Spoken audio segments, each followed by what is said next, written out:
Right, you stinking mutt, into your cell and keep quiet. The jailer manhandled Edmund Barker into a cold, damp room, then clanged an iron-barred gate behind him and turned a key in the lock. His rancid beer breath rattled in Edmund's nose. Now both of you listen up. The man in the cell next to you could be your savior or your downfall. The secret to your release is somewhere in the cell next to yours, so only your companion can find it. High tide is in 1 hour and will completely fill both your cells. Be out or be drowned. Hey, you next door. Edmund grabbed the cell gate.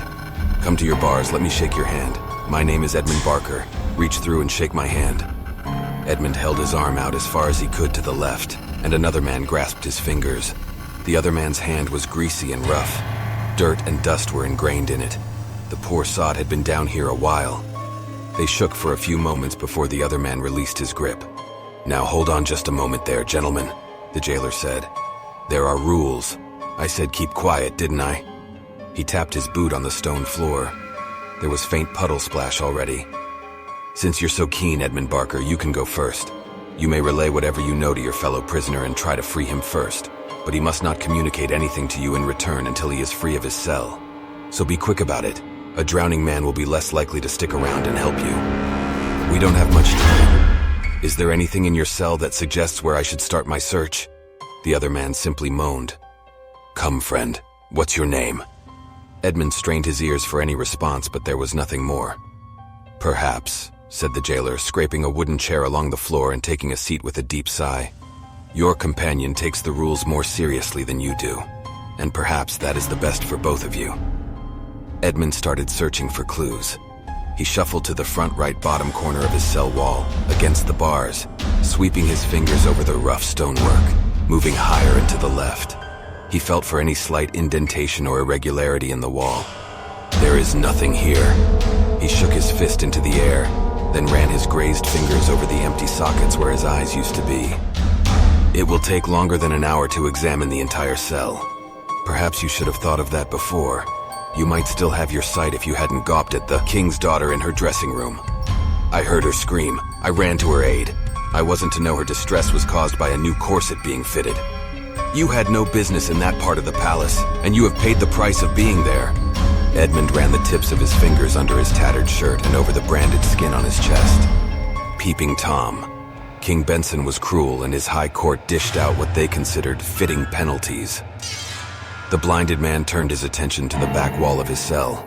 He started in the top left corner, feeling over the stonework as rapidly as he could. There was nothing unusual. What am I missing? Edmund shouted at the guard.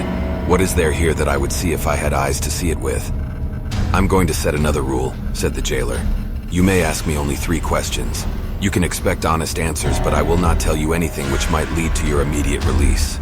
There must be some element of wit about you in order to escape. You can't keep changing the rules. Edmund fell into a desperate crouch near the ground, quaking on his bare feet. I will do whatever I wish. Now choose your questions carefully. Edmund reached out a hand to steady himself, placing it firmly on the floor as he rocked forward in despair. His fingers caught a deep groove as if between 2 flagstones, but when he followed it to its end, some 3 inches later, it did not adjoin another stone. He sat down and felt the groove again in both directions. At one end was the shape of an arrowhead, carved into the floor. He ran his hands in the direction the arrow pointed, and there was another groove carved into the rock, this one at right angles to the first, but again ending in an arrowhead. There was a whole series of them, each pointing to another. He followed the trail. After a short time, Edmund's fingers found the unwelcome coldness of rising seawater. The cell is flooding. We don't have long. We must work together. The jailer cleared his throat. Now be reminded that your cellmate must not communicate anything to you until you free him from his cell. We will both be drowned. The water was nearly covering Edmund's fingers. The sea continued to rise as Edmund worked, the blood vessels in his feet and hands constricting with the dropping temperature of the water around them. He clenched and flexed his hands as he went, trying to keep them warm, but as the ocean swirled into his cell, it brought freezing air with it, and soon his whole body quivered. By the time Edmund had found the final arrow, the water was deep enough that he had to raise himself up on his knees to breathe every minute or so. With each jagged breath he took, he risked losing the point on the floor he had reached, but each time he managed to find it again. The final arrow pointed to a specific stone in the bottom of the wall, and there were markings on that too. He ran his shaking fingers, sore and scratched from the floor, across the carving and read out the letters as he went. M-I-R-R-O-R, mirror. The word is mirror. What can it mean? No one here is permitted to answer that question, said the jailer, his breath catching in his throat as the cold began to affect him too. Friend, if there is a mirror in your cell, look behind it, around it, under it. No, wait, your key will be in my cell, and vice versa. That's how this works. We must find each other's freedom. The water had reached Edmund's knees. You will have to hurry up in there. My boots are soaked through and I'll not stay much longer, said the jailer, his voice becoming mist on the air. Mirror, mirror. What does it mean? Opposite. Edmund took a breath and hurried back down on all fours, shuffling about in the freezing salty water. He shivered and shook as he counted how many stones there were from the back wall to the one with the clue. 7. He stood, numbing water dripping from his ragged clothes, and felt his way to the opposite wall. He held his nose, crouched down again, submerged himself in the bitter saline, and counted 7 bricks in on the lowest level of the wall. He must have felt this stone before, but now he had reason to think there was something special about it. He paid more attention. On the top right corner of the stone there was a gap in the mortar, big enough to get a fingertip inside. Edmund lifted his head and drew a deeper breath. His whole body juddered with nerves and cold. Then he sank himself back into the seawater to fight for his life. His lungs in shock, his chest contracting, he fought against the panic. Edmund forced his concentration and pulled and pushed against the corner of the stone until something came loose. He lifted his head again to gulp in stale air, and then pulled himself back down, his skin raised in goosebumps, every muscle tense to a shiver. After several jerks, the stone came free from the wall, and he reached into the hole where it had sat, scraping his painful fingertips over the rough surface. On the next stone back in the wall was a smooth metal hook, and on the hook was a key. Edmund wrestled the key from its home and stood back up on tight, quivering legs. I've got it. I've got a key.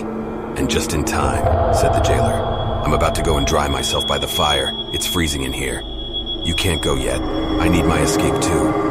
Well, that depends entirely on your companion, doesn't it? Give me the key. He has to be free first.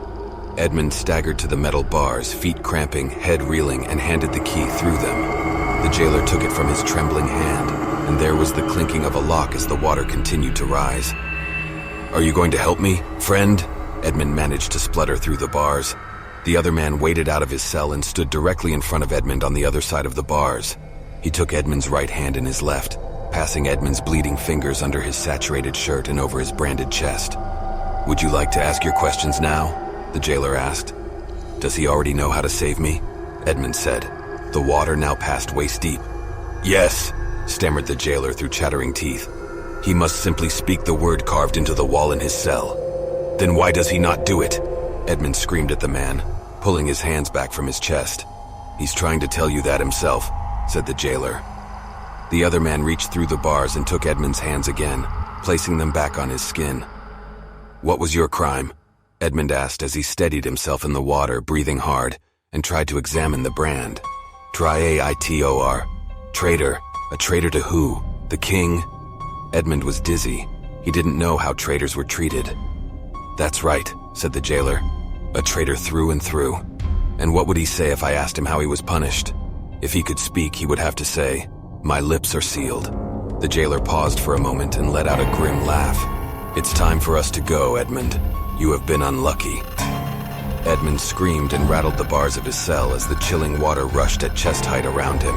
He strained his voice and every sinew of his body, raging against the king and against his own torment. There was a moment of warmth in his right hand as the other prisoner gripped it. The man leaned his head against the grasp, as if to express horror and sorrow that he could not help. A tiny moment of hope, and then it was gone. Come on, lad, up the steps, said the jailer, pulling the other man away. You should know by now you can't help them, the others. Your lips are one thing, but that's your true punishment, to be a traitor to your own kind. You'll do it all again tomorrow night and the next, until some poor bastard fails to find the key. Edmund collapsed into the swirling water. The last thing he heard were heavy footsteps traipsing away up the steps above him.